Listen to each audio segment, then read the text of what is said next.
네, 김종대의 돈, 권력, 군사 시간입니다. 자, 디펜스 21 플러스의 김종대 편집장 모셨습니다. 안녕하세요. 예, 안녕하세요. 네. 어김없이. 예. 네. 최근 잘 나가고 있습니까? 저희 지난주 방송한 다음에 뭐 트위터 이런 데 반응이 좋던데. 예. 다 뭐 그렇게 또 간접 광고. 이거 원래 그 방송 윤리상 안 되는 걸로 알고 있는데. 뭐 알긴 아시네. 예, 뭐 알고 있어요. 제가 충분히 전 젠틀하게 상납해요. 상납? 그러니까. 내가 이 방송 인수해 버리는 게 낫겠어요. 좀. 그 책 갖고 뭐 얼마나 팔 생각을. 자꾸. 그래 또 광고하네. 이제 아무튼 인세 20% 잊지 마세요. 네, 알겠습니다. 네. 자, 오늘 이야기를 좀 해야 될 것 같은데요. 지금 통합진보당 관련해서 이제 이 녹취록이 그러니까 최종적으로 100% 확정이 됐다고 볼 수는 없습니다만, 물론입니다. 그래서 뭐 통진당하고 직접적으로 연결을 짓기보다는 그래도 여기서 이제 녹취록에서 나왔다라는 이야기를 한번 좀 풀어볼까 하는데, 자, 총기를 구한다. 그다음에 통신 유류 시설을 파괴한다. 네. 이걸 어떻게 봐야 될까요? 군사적으로만 한번 보시죠. 물론 군사적으로는 할 얘기가 제가 굉장히 많습니다. 네. 우선 현대 전쟁에 대해 가지고 이분들이 좀 어떤 이해가 대단히 좀 일천하다. 네. 그러니까 뭐냐면은 전쟁 양상이라는 게 말이죠. 예. 이렇게 뭐 철탑, 유류, 뭐 전화국 이런 거를 파괴하고 교란하는 수준의 전쟁이 아니에요. 네. 그러니까 지금 우리가 미 본토에서도 이제 증원 전력이 오지만 사실은 이제 한미일 군사 일체화가 진행되면서 일본의 유엔사 후방 기지가 6곳이 있고요. 그러니까 주변에서 대부분 이렇게 증원되거나 지원되는 구조로 간단 말이죠. 그런데 국내에서 지금 이분들 이 녹취록에 나온 어떤 표적들 뭐 전화, 유류, 철도 이런 어떤 부분들은 말하자면은 어떤 군사 작전에 직접적인 영향을 준다기보다는 이게 국민 생활 안정에 관계가 있습니다.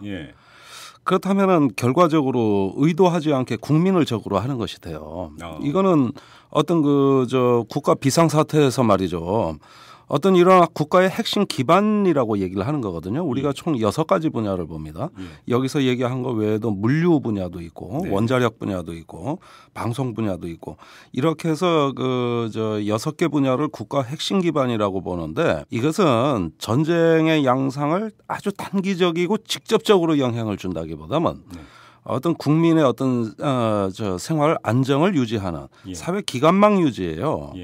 이런 부분으로서 어떤 전쟁 양상이 바뀐다고 봤던 거는 이거는 망상입니다. 이거는 사실은 그렇게 전쟁에 직접적인 영향도 주지 않고 만일에 전쟁이 장기화될 때는 문제가 달라지겠죠. 그러면 이 표적들이 얘기를 합니다. 그런데 이 대화록을 제가 면밀히 보니까 어떤 2개월이라는 단어가 나오더라고요. 근데 정확히 앞뒤 맥락을 지금 알 수가 없습니다만은 대략 전쟁 기간을 그 정도로 본 거 아닌가. 근데 저는 뭐 다른 거 저는 아주 소박하게 그러니까 생각하기도 싫고 상정해서도 안 되지만 안 되죠. 만약에 전쟁 상황이 만약에 발생을 했다고 했을 때 국민들이 가장 시급하고 긴요한 게 뭐겠습니까? 통신시설 아니겠습니까? 통신이죠. 가족들의 안위라든지 그렇죠. 가족들의 연락이라든지 이걸 가장 먼저 그러니까 제일 먼저 전화기부터 들지 않겠습니까? 그렇죠. 네? 맞습니다. 인지상정. 어렵게 생각할 게 하나도 없는 거잖아요. 그렇죠. 그래서 이게 지금 도대체 어떤 맥락에서 그러니까 봐야 될 것이냐의 문제에서 뭔가 좀 핀터가 어긋나 있다는 생각을 안 할 수가 없는 거죠. 맞습니다. 네. 저는 이러한 얘기가 오래전부터 치밀하게 준비됐다기보다는 굉장히 이 어떤 대화록의 분위기만 봤을 때는 급박하게 나온 어떤 우발적 발언들이라고 봐요. 이게 친밀하고 정교하게 돼 있는 게 아니에요. 매뉴얼도 없고요. 그런데 이런 어떤 녹취록의 발언이 나오게 된 배경이 뭘까? 도대체 왜 이런 발언이 나왔을까? 물론 이 맥락은 제가 이거 전제를 우선 깔고 얘기하는 겁니다. 이건 나중에 전문을 다 봐야만 돼요.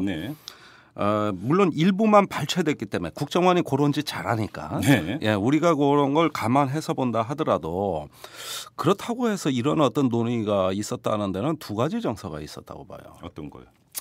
첫 번째는 말이죠. 진짜 전쟁이 임박했다고 본 겁니다. 우리가 그 3, 4월에 말이죠. 네. 그 미국의 뭐 스텔스기가 뭐 상공에 날아다니고 말이죠. 그렇죠. 그뿐입니까? 폭격기가 오고 네. 이 한국 전쟁의 트라우마를 자극할 수 있는 무력 시위가 전개가 됐고 북한도 여기에 강하게 맞받아쳤어요. 그때가 키 리졸브 훈련이 끝난 직후인가요? 진행되고 있을 때인가요? 그 3월에서 4월까지 쭉 위기가 이어졌는데 예. 그 중간에 키 리졸브 훈련이 있었어요. 그렇죠. 네. 그런데 무력 시위는 그 전부터 시작됐죠. 그렇죠. 이제 3월 초에 북한이 정전협정 그 백지화를 선언하고 3차 핵실험을 강행하면서 이러면서 이제 위기가 고조됐던 거고 키 리졸브 훈련이 그 뒤에 가서 이어 붙은 거죠. 이렇게 되다 보니까 이제 한반도에서 고강도 안보 위기가 조성이 됐는데 이 3, 4월 위기가 이전의 안보 위기하고 다른 아주 독특한 측면이 있습니다. 어떤 건가요? 옛날에는 이렇게 미국이 무력 시위를 한다 그러면 북한은 전부 지하 벙커로 들어가 가지고 네. 방어 모드였어요. 긴장해 가지고 비상사태죠. 주한미군이? 아니, 우리가 이제 팀 스프리트 훈련 같이 과거에 한미 연합 훈련을 한다든가 뭐 한반도에서 뭐 항공모함이나 폭격기가 무력 시위를 한다. 북한이? 그러면 북한은 긴장을 해서 전부 지하 벙커로 들어가서 북한이 그랬다. 비상대기라고 이런 거였는데 그러지도 않았어요. 뭐 평양에 춘판 여전히 벌어지고. 네. 지휘 통제 시설에도 위치하지 않고 김정은 제1비서가 말입니다. 예. 삐딱선 목선 타고 돌아다니고 예. 동선이 다 노출되고 예. 도저히 전쟁하는 지도자로서의 모양은 아니었습니다. 예. 그런데 북한도 미국의 어떤 그 무력이 전개되는 거에 그대로 맞받아치면서 예. 여러 가지 어떤 뭐 제1호 근무 전투 준비 근무 태세가 발령돼 가지고 그 전략 로켓군이 전략 타격 준비를 하고 있다. 네. 뭐 이런 어떤 게 또 무수단위 중거리 미사일 발사 준비를 한다. 이러면서 강대강 장군과 멍군이 계속 이어졌는데 이런 식의 양쪽의 무력 시위가 동시에 전개된 거는 지난 3, 4월 위기가 저는 처음이라고 보고 예. 매우 아주 한반도 정세 이전에 없었던 현상이 벌어졌어요. 네. 이런 어떤 그 이미지가 어떤 하나의 양쪽의 어떤 자기 근육질 과시 즉 어떤 무력을 선보이는 쇼케이스였는데 네. 이것을 받아들이는 다른 어떤 관점에 따르면 네. 이건 전쟁으로 가는 거다. 예. 이렇게 실제적인 전쟁 위협으로 보고 급박한 어떤 분위기가 조성이 됐는데 이게 대화록에 나온 시점이 5월이란 말이죠. 네. 그렇다면 그 무력 시위가 있은 직후입니다. 5월 12일 날 모임에서 라고 하니까. 네. 예. 근데 4월부터 이제 대화 분위기가 조금씩 조성이 되면서 무력 시위가 잦아들었거든요. 네. 그런데 이것은 이제 5월 초란 말이죠. 그렇다면은 이 대화록, 이 녹취록이 나올 때는 어떤 그 전쟁의 공포의 잔향이 그대로 살아 있고, 네. 또 설령 이 전쟁 위기가 끝났다 하더라도 실제 그 대화록에 이석기 의원 뭐 얘기에도 나오지만은 이게 끝난 게 아니다. 언젠가는 다시 올 수 있다. 네. 뭔가 전쟁으로 간다. 이런 언급들이 계속 나온다는 건 뭐냐면은 그 한반도 정세에 대해서 상당한 공포, 뭔가 전쟁이 임박했다는 위기감, 네. 이런 것들이 1차로 작용이 됐습니다. 그다음에 두 번째 정서가 있어요. 또 한 가지는 뭐냐면은 그 오랜 세월 동안 진보가 끊임없이 어떤 그 언론과 권력으로부터 모욕당하고 이렇게 어떤 그 핍박을 당하는 이런 어떤 그 피해 의식이 계속 누적되면서 이 어떤 보수 권력, 보수 정치에 대한 상당한 어떤 공포심을 또 갖고 있어요. 네. 그러니까 정말 이 체제에서 우리가 떳떳하고 자부심을 갖고 살 수 있겠는가? 이것이 어떤 그 아무래도 어려울 것 같다는 피해 의식이 어떤 임계 상황에 도달한 거 아닌가? 이 두 가지가 결부되다 보니까 무언가 좀 어떤 그 비상 사태에 맞는 어떤 그 준비 또는 뭐 어떤 그 행동 뭐 이런 것들을 계속 촉구하는 어떤 발언들이 나옵니다. 그러니까 이것이 대단히 정서적인 것이지 뭔가 치밀하고 이성적이고 미리 계획된 이런 어떤 그 내용들 같지가 않아요. 이른바 음모 수준이라고 보기는 평가하기는 힘들다. 힘들어요. 이게 빨리 매뉴얼을 준비해야 된다. 네. 뭡니까? 이거 거꾸로 얘기하면 매뉴얼이 없다는 얘기 아니겠어요? 네. 예, 그러니까 무언가 그 어떤 그 임박한 정세, 어떤 그 위기에서 무언가 우리가 어떻게 행동을 해야 되냐 하는 어떤 그 혼란과 공포가 혼재되어 있는 이것이 녹취록에 남아 있다고 봅니다. 알겠습니다. 근데 이제 애당초 이제 그 김종대 편집장께서 문제 제기했던 그 부분을 한번 돌아가서 여기서 이제 통합진보당 빼버리고 이석기 의원은 빼버리고 네. 그냥 누군가가 만약에 그런 발상을 한다. 네. 근데 그것이 현실적으로 말이 되는 발상이냐? 우리 네. 이것만 한번 따져보죠. 예. 자, 전쟁이 발발을 했습니다. 네. 그래서 민간인이 통신시설과 유류시설을 공격을 한다. 네. 그것이 전쟁에 어떤 역할을 할 수 있는 거? 아까 없다고 그랬습니다. 좀 더 풀어주시죠. 예, 이게 과거에 우리가 말이죠. 적어도 한 90년대 이전까지, 한 90년대까지라고도 볼 수 있겠어요. 이 전쟁이 어떤 장기전의 양상으로 간다는 전제 하에서라면, 예를 들어서 그 한국 전쟁 같은. 네, 예. 그건 3년을 한 거고, 그렇죠. 요즘 전쟁은 제가 전에도 나와 말씀드렸습니다. 하다 말다 한 코소보 전투도 40여일 만에 끝났다. 예. 예, 걸프전은 43일 만에 끝났다. 예. 이라크전은 17일 만에 끝났다. 네. 갈수록 짧아지죠. 이것은 뭐냐면은 그 대규모 공항 항만만 확보하면 전쟁은 다 됩니다, 사실은. 아, 그 무슨 말씀? 증원 전력으로. 아, 예. 예, 그러니까 이제는 그 군사력의 핵심이 이걸 잘 아셔야 돼요. 프로젝션, 즉 투사력이라고 하는 거예요. 예. 현지에 주둔하고 있는 사회 기반, 여러 가지 어떤 그 사회적 기반을 통해서 전쟁을 하는 것이 아니고 네. 유사시에 멀리서 이렇게 투입할 수 있는 이게 군사력을 투사한다 그러는 거거든요. 예. 이게 전쟁의 핵심이 되는 거죠. 군사력 투입이라고 하면 되지 뭐 또 투사란 말을 쓰고. 그 군대에서 괜히 아는 체하면서 또 뭐 그런 말을 쓴다고 또. 예, 아무튼. 아니 뭐 프로젝션이란 말도 있어요. 뭐 예. 없는 말은 아니에요. 예. 그러니까 이런 어떤 그 전쟁 양상에서 우리가 이제 그 한반도 전쟁 양상이 어떤 미국이 우선 그 전쟁을 주도하기도 합니다만은 일본이 참여하고 네. 어떤 다국적군이 참여하는 이런 형태로 이제 진행될 걸로 예상이 되고 여기에서 어떤 물류 통신 부분이 다 자체적으로 군사적인 어떤 전용망을 통해서 이루어집니다. 아, 그럼 민간인이 쓰는 어떤 통신선이라든지 네. 물류선이 아니라 군사 전용으로 간다? 예, 이거는 파괴될 걸 가정으로 하고. 아, 예. 아니, 심지어는 한국군의 C4I, 한국군의 지휘 통신망도 못 믿겠다는 거예요. 아, 군용 통신망. 우리 군용 통신망도. 예. 이것도 다 마비될 가능성을 전제로 하고 들어가요. 예. 그렇다면 우리 전신전화국이 장기적으로는 영향을 줄 수 있겠지만 네. 단기적으로 끝나는 어떤 결전의 시기에 과연 이 전신전화국이 있고 없고 차이가 뭐에 그래 중요합니까? 그러니까 군사력을 배치하고 군사 전술을 운용하는데 아무런 영향을 못 미치는 거네요. 오히려 피해는 민간인만 입는 거네요. 피해는 민간인만 입을 수 있어요. 예. 게다가 우리 국가에서는 어떤 비상사태 대비 계획, 즉 충무 계획이라는 게 있죠. 네. 이게 이제 정부 차원에서 국가의 핵심 기관망을 보호한다든가 어떤 전시의 정부 기능을 유지한다든가 이런 계획으로 매년 연습하는 게 그게 바로 을지 연습입니다. 네. 을지 연습이라는 게 뭡니까? 거기에 어떤 민방위 예비군이 동원이 돼가지고 자체 어떤 시설을 방어하는 거 아니겠어요? 예. 이러다 보면 이제 어떤 전쟁은 단기 속결전으로 끝나더라도 국가 자체는 이미 총력전 준비 태세로 가거든요. 예.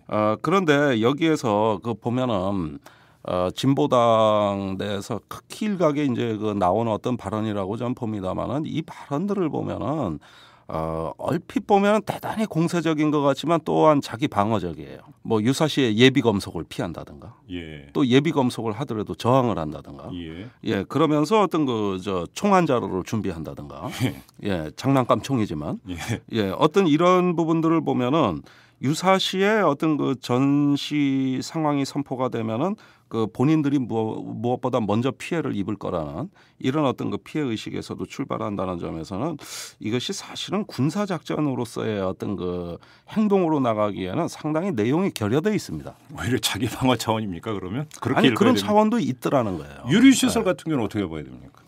유류 시설도 마찬가지죠. 그러니까 옛날에 90년대 이제 주한미군 본토에서 주한미군을 감사할 때. 주로 어떤 철도 또는 유류 네. 이런 어떤 후방 군수 지원에 있어가지고 개선하라는 네. 이런 지적 사항들이 많이 나왔어요. 네. 그런데 이제 지금은 뭡니까? 그런 어떤 여러 가지 어떤 물류에 관한 사항도 어떤 전쟁의 기간이 더욱더 단축되고 그러다 보면 사전에 전방에 다 미리 배치해 놓을 수가 없거든요. 네. 그렇다면은 이미 출동해서 이 군사력이 투사되는 그 순간에 제1격을 가할 수 있는 어떤 모든 준비를 다 하고 와야 돼요. 일일이 물자를 다 동원하고 이럴 시간이 없다고. 기름까지? 기름까지도. 그리고 보통 군부대에는 기름을 자체적으로 확보하고 있지 않습니까? 아니 자체적으로 확보하는데 양은 그렇게 많지가 않습니다. 물론 그렇긴 하죠. 예, 전시에 식량, 유류 이렇게 다 지정이 돼 있어요. 예. 그런데 이게 그렇게 양이 많지가 않죠. 사실은 그래서 한국군이 전쟁 나면 어디까지 할지도 저는 솔직히 의문스러운데 예. 이래서 자꾸 보수가 전시작전권 전환을 연기하자고 하는 이유가 바로 이런 건데 예. 의존할 수밖에 없으니까. 예. 그렇다면은 지금 진보당에서 얘기하는 이런 정도 수준의 저항이라는 것은 어느 정도 단기 속결전이 끝나고 그다음에 안정화 단계. 예. 말하자면 지금 이라크에서 8년째, 9년째 계속되고 있지 않습니까? 이런 정도에서 나타나는 저항이란 말입니다. 예. 그러니까 전면전 뒤끝의 뒤끝에, 예. 후반부에 그 뒤에 어떤 사회 안정이 이루어지느냐 안 이루어지느냐. 그러니까 이건 방향을 잘못 잡은 거예요. 이것이 전쟁 양상을 바꿀 수 있다는 망상을 버려야 됩니다. 예. 저 지금까지 말씀을 그러면 큰 그림은 만약에 한반도에서 만에 하나라도 전쟁이 벌어진다면 양상 자체가 네. 전혀 다르다. 네. 그러니까 이거가 이제 가장 근본적인 전제인데 우리 지금 그렇죠. 편집장께서 하시는 말씀에 네. 그러면 진짜 상정하기도 싫고 상상하기도 싫긴 하지만 네. 한반도에서 전쟁이 벌어진다. 그러면 한반도의 전쟁 양상은 어떻게 되는 겁니까? 제가 한 번 말씀을 드린 것 같아요. 네. 자, 우리 작전계획 5027이라는 게 처음에 120일 전쟁이었다. 지금 90일 전쟁이라고도 하고 있어요. 예. 이게 얼마나 비현실적이냐. 제가 한번 말씀드린 적이 있죠. 네.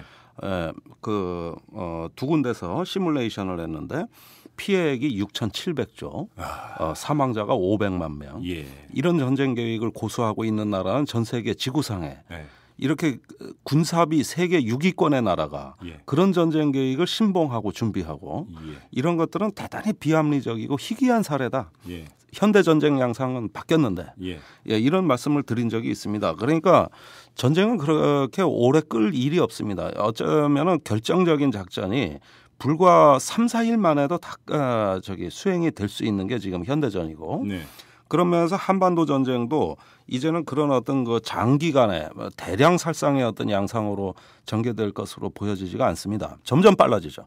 템포가 너무 빨라지기 때문에 오히려 통제하기조차 곤란할 거예요. 이런 전쟁 양상으로 간다면은 이제 장기전이라면 국가 총력전, 말하자면 모든 인력, 시설, 물자가 다 동원돼야 되는 이렇게 해가지고 거의 국가가 완전히 자기의 어떤 명운을 걸고 모든 것을 다 쏟아붓는 이런 식의 어떤 총력전이 될 만한 상황까지도 안 갈 거라고 저는 봐요.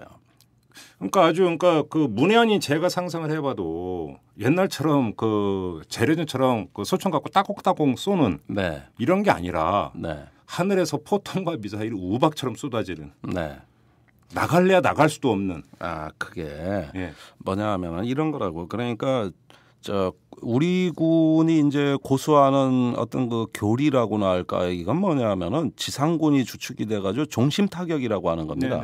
이게 종심이라는 게 어떤 영어로 얘기하면 depth of battle. 그러니까 그대로 직역하면은 어떤 전투의 깊이예요.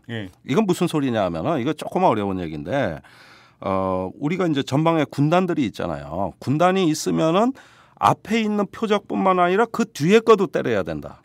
이걸 종심 깊게 때린다고 하는 겁니다. 길게 때린다는 거죠. 앞에 전방제대를 뒤에서 후방 지원하는 것까지 차단해버릴 수 있는 이런 능력을 얘기하는 건데 이게 바로 재래전이에요. 이런 식으로 종심 깊게 타격한다 그러면서 하나씩 격파하면서 북으로 진격하게 되면 수천 개를 때려 부숴야 돼요. 그건 지상전 할 때 얘기고 근데 지금은 공중에서 때려 붙는데 그러니까 공중에서 작전을 한다. 항공력이 주축이 된다는 건 뭐냐 하면은 종심을 깊게 때리는 게 아니라 중심을 때리는 겁니다. 그렇죠. 중심, 센터 오브 그래비티.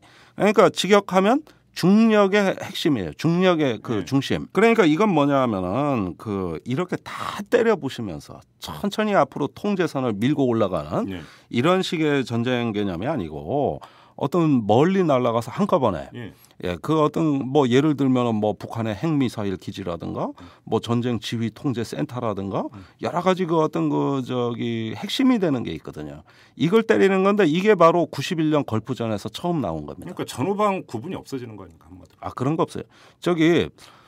이렇게 생각하면 되겠죠. 미식 축구 보십시오. 선으로 쭉 밀고 쭉 내려오잖아요. 그죠? 이거는 전후방 구분이 있어요. 근데 그냥 축구를 한번 보면 이게 뭐 골키퍼가 찬 게 상대편 골키퍼한테 직접 갈 수도 있는 거 아닙니까? 골키퍼가 찬 게 골인되는 경우도 있어요. 그런 경우도 있더라고. 그러니까 그런 축구 개념을 보면은 이건 전후방이 따로 없다고. 그렇죠. 이게 전후방이 바뀌는 속도가 빠르다고. 그러니까 현대전이란 건 미식 축구에서 축구와 같은 방식으로. 축구도 이제 토탈 사커로 가는 거죠. 그죠? 그래가지고 압박 축구하고 뭐 하고 이러는 거 보십시오. 그러니까 히딩크나 뭐 보라고. 이게 무슨 기술을 도입했냐면은 어디가 중심인지를 깨닫고 빨리 거기를 압박하라는 거예요. 그런 거 보면 축구가 그러니까 이른바 이제 그 재래전 개념은 진이라는 거죠. 진. 그러니까 결국은 원리가 여기서부터 나온 거 아닌가? 축구가? 그건 뭐예요? 진을 펼친다 이러잖아. 진을 펼친다. 그 진 말이에요. 그죠? 비슷하지 않아요? 비슷하죠. 그렇죠. 비슷한데 그런 어떤 대형이 변화무쌍한 게 현대 축구입니다. 그렇죠. 그러면서 그 상대방이 공격하고자 하는 그 어떤 중심이 있거든. 이것을 차단하고 빨리 압박해 버려 가지고 공세로 전환하는 거예요. 그렇죠. 이것이 이제 우리 그 위대한 히딩크가 한국 축구에 가르쳐 준 거 아닙니까? 그죠? 그 현대 축구에 우리 적응 못해 쩔쩔매다가 한번 배워보니까 좋거든. 그렇게 해보니 월드컵 4강도 가거든. 그러면 현대전이라는 게 이런 어떤 명확한 추세가 있고 가급적 덜 죽이고 덜 죽어야 돼요. 당연한 얘기죠. 이제 뭐 100만 명이 죽고 200만 명이 죽고 이런 전쟁 이제 국가 간에는 없어졌다고 제가 저번에 말씀드렸거든요. 어떤 빨리 끝내는 겁니다. 심지어 지금 북한도 3.1 전쟁 계획이래. 그래요? 지난번에 왜 3월에 그 김정은 그 제1비서가 군부대 가서 뭐라 그랬습니까? 우리식 전면전 수행 태세가 다 완결됐다. 3.1 전쟁 계획이다. 그러면서 3.1 전쟁 계획 동영상도 틀어줬어요. 그래요? 1일차 뭐 하고 2일차 뭐 하고. 물론 실현 가능성은 의문시됩니다만은 이 어떤 그 전 세계 전략가들이 지금 뭘 지향하고 있는 걸 알아야 됩니다. 속도입니다. 첫째 속도. 두 번째 빠른 공세로 한 번에 우세를 잡는 거. 이거를 말하는 것이지. 물량 공세죠, 그러니까. 그렇죠. 그러니까 뭘 갖다가 뭐 주렁주렁 너절너절하게 이것도 보시고 저것도 보시고 해가지고 뭡니까 월남전 때 보십시오. 미군의 전사를 보면은 다 이긴 전투예요. 우리 피해보다 적의 피해가 항상 많아요. 그러니까 간단히 얘기를 하면 이런 개념 아닙니까? 그러니까 무슨 통신 시설을 파괴한다, 유류 시설을 파괴한다라고 하는 것을 이른바 후방교란, 후방교란 개념으로 이해할 수 있는 거 아닙니까? 그렇죠. 그런데 그러니까 기본적으로 현대전은 전후방 구분이 없다. 그다음에 후방교란할 시간적 여유조차 없다. 이거 아닙니까? 간단히 정리하면. 그러니까 우리 또 한반도의 미래 전쟁은 국제전이다.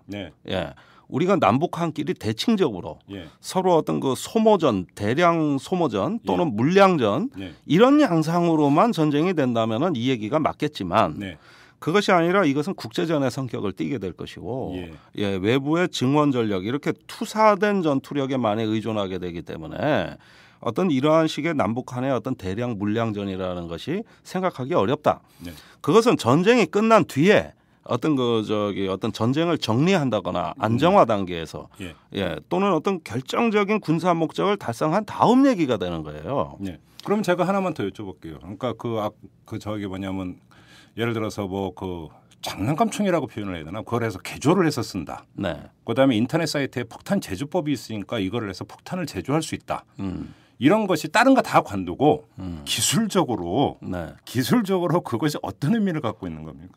그러니까 그것은 일종의 어떤 비대칭 에스메트릭이라고 하는 건데 이라크, 아프간 특히 아프간에 가면 뭡니까 그 동네마다 사제 폭탄 기술이 다 확산돼 가지고 예. 핸드폰 번호를 누르면 미군이 오는 차량을 보고 거의 차량이 근접했을 때 번호를 딱 누르면 빵 터진다고. 예, 이런 식의 어떤 사제 폭탄이라든지 예. 또 뭐 어떤 특히 이제 우리 경우에는 그 대도시 중심으로 이렇게 도시화가 많이 진행된 국가이기 때문에 예. 어떤 사회의 어떤 그 망을 교란한다든가 이 어떤 심리적인 어떤 효과는 대단히 크다고 봐야 되겠죠. 예. 그런 것들이 이제 뭐 사제 폭탄 이런 거라고 할 수 있는데 심리적 효과. 예, 심리적 효과가 예. 매우 크다고 볼 수가 있는 거겠죠. 자, 그런데 한 가지 이걸 한번 봅시다. 무엇이 더 치명적이고 위력적이냐는 얘기는 자꾸 할 필요가 없어요. 그렇죠. 지금 방송을 듣는 분들이 아셔야 될 건 뭐냐면은 이 한반도라는 어떤 전쟁터의 특징입니다. 예. 인류가 문명을 창조한 이래, 적어도 전쟁이라는 것이 인류 역사에서 발명된 이래, 네. 전쟁터 한 복판에 2,500만 명이 사는 이런 전쟁터는 전 본 적이 없어요. 그렇죠. 그러니까 전쟁터 한 복판에 이렇게 높은 인구 밀도가 이렇게 밀집돼 있는 그렇죠. 전 세계 이런 전쟁을 본 적이 없어요. 그렇죠. 뭐 현대 전쟁이라 그래도 우리가 2차 대전에 7천만 명이 죽었다고 제가 전에 말씀드렸지만 얼마나 광활합니까? 저기 모스크바부터 저 아래 스페인, 이탈리아까지 다 합쳐서 7천만 명이라고. 네. 그런데 우리 지금 수도권에 사는 게 저기 서울, 경기가 2,500만 명이에요. 네. 여기에 뭘 하나 더 쏘고 뭘 하나 더 터뜨려서 어떤 그 군사적 효과를 더 승수 효과를 높인다는 건 이제는 의미가 없어졌어요. 적어도 90년대 이후로 말이죠. 솔직히 말해서 남북한이 무기를 도입하는 것도 저는 이제는 군사적인 한계 효용이 거의 제로에 임박하고 있다고 봅니다. 네. 왜냐? 그런 신무기가 아니더라도 이미 한 침대에서 서로 목에 비수를 들이대고 있는 형국이거든. 조금만 움직여도 그냥 찔린단 말이에요. 네. 그런데 이렇게 어떤 그 전쟁터에 가장 그 전선에 근접한 대도시 부근에 1,000만 명, 2천만 명이 사는 이런 전쟁터 본 적 있으면 나와보라 그래. 과거에 미소가 전략 핵 경쟁을 하고 할 때도 적어도 수천 킬로, 1만 킬로 이상 떨어져서 말이죠. 어느 정도 상대방에 대한 징후를 판단하고 또는 뭐 대피를 하고 생존을 하고 대도시를 타격하고 이런 것들이 이론화가 되는 게 가능했어요. 억제와 방어 논리가 가능했다면 지금 이 한반도 전쟁터에 이 어떤 그 한 복판에 2천만 명입니다. 그러니까 뭐 어렵게 얘기할 거 보니까 그러니까 과거 그 전쟁사를 보면은 그 수도는 마지막으로 점령하는 대상지지. 네. 전쟁에 발발하는 곳이 아니죠. 아니죠. 그렇지 않습니까? 아닙니다. 간다는 게 그 얘기 아닙니까? 지금? 예. 근데 우리 지금 휴전선에서 서울이 40km예요. 그러니까요. 네. 여기서는 포를 한 방 더 때리건 미사일을 한 방 더 쏘건 아니면은 사제 폭탄이 하나 더 터지건 제가 보기엔 효과는 똑같아요. 이 드러나는 결과를 보면 똑같다 이겁니다. 그런데 서울은 말이죠. 그런 걸 뻔히 알면서도 지금까지 쏠 테면 쏘라는 식으로 개발을 해왔어요. 사실은 전시에 누가 뭐 테러를 하지 않더라도 그 우리 한강다리 밑을 지나가는 도시가스 말입니다. 이런 거라든가 또는 어떤 서울 주변에 있는 위험시설, 염소가스 같은 거 이런 것들 다 위험시설이 곳곳에 뭐 한두 개래야 제가 말을 하는데 제가 이거 한 가지는 알려드릴게요. 전에 그 불산가스 누출 사고 있었어요. 네. 이건 공기보다 가볍습니다.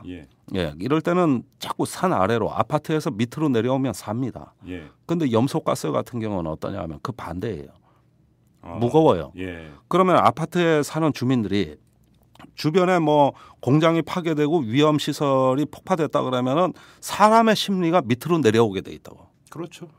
아니면 지하로 가게 돼 있거나. 그렇죠. 이게 심리적 기제가 작동하거든요. 그렇죠.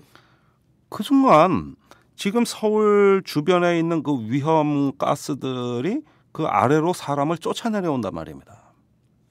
이런 어떤 부분들도 우리는 국민들한테 다 안 가르쳐주고 있어요.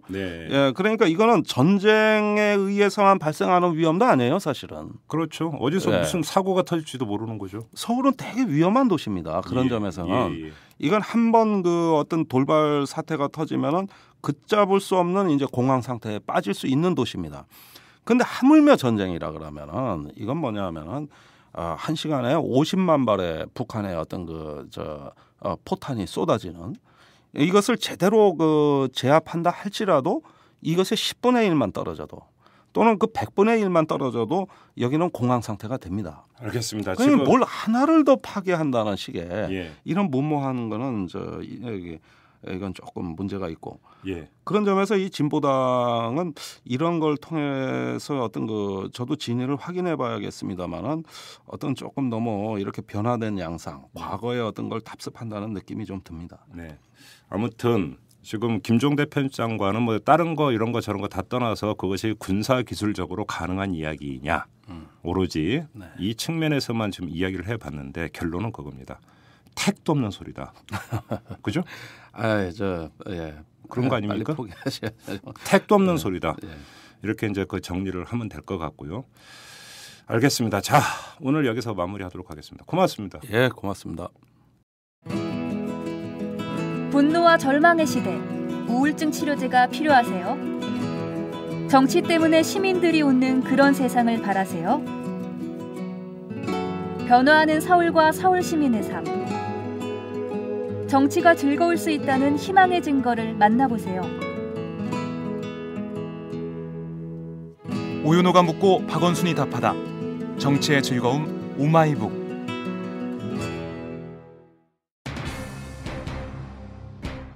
오늘 이틀 남은 통합진보당 관련 소식으로 모두 채워졌는데요. 여러분들의 판단을 내리시는데 조그만 근거가 됐으면 좋겠습니다. 사실 하나하나를 맞춰가면서 결국은 진실이 밝혀지는 것 아니겠습니까? 여러분들의 냉철하고 이성적인 판단에 저희 이탈남이 조금이라도 도움이 됐으면 저희는 그것으로 족합니다. 더불어 저희 이탈남은 바로 10만인 클럽, 여러분들의 작은 정성으로 만들어진다는 점, 그래서 저희 이탈남은 항상 여러분들의 작은 정성에 보답하기 위해서 비록 능력은 부족하지만 최선을 다하고 있다는 점, 이걸 다시 한번 강조 말씀드리면서 방송은 여기서 마무리하도록 하겠습니다. 여러분 고맙습니다.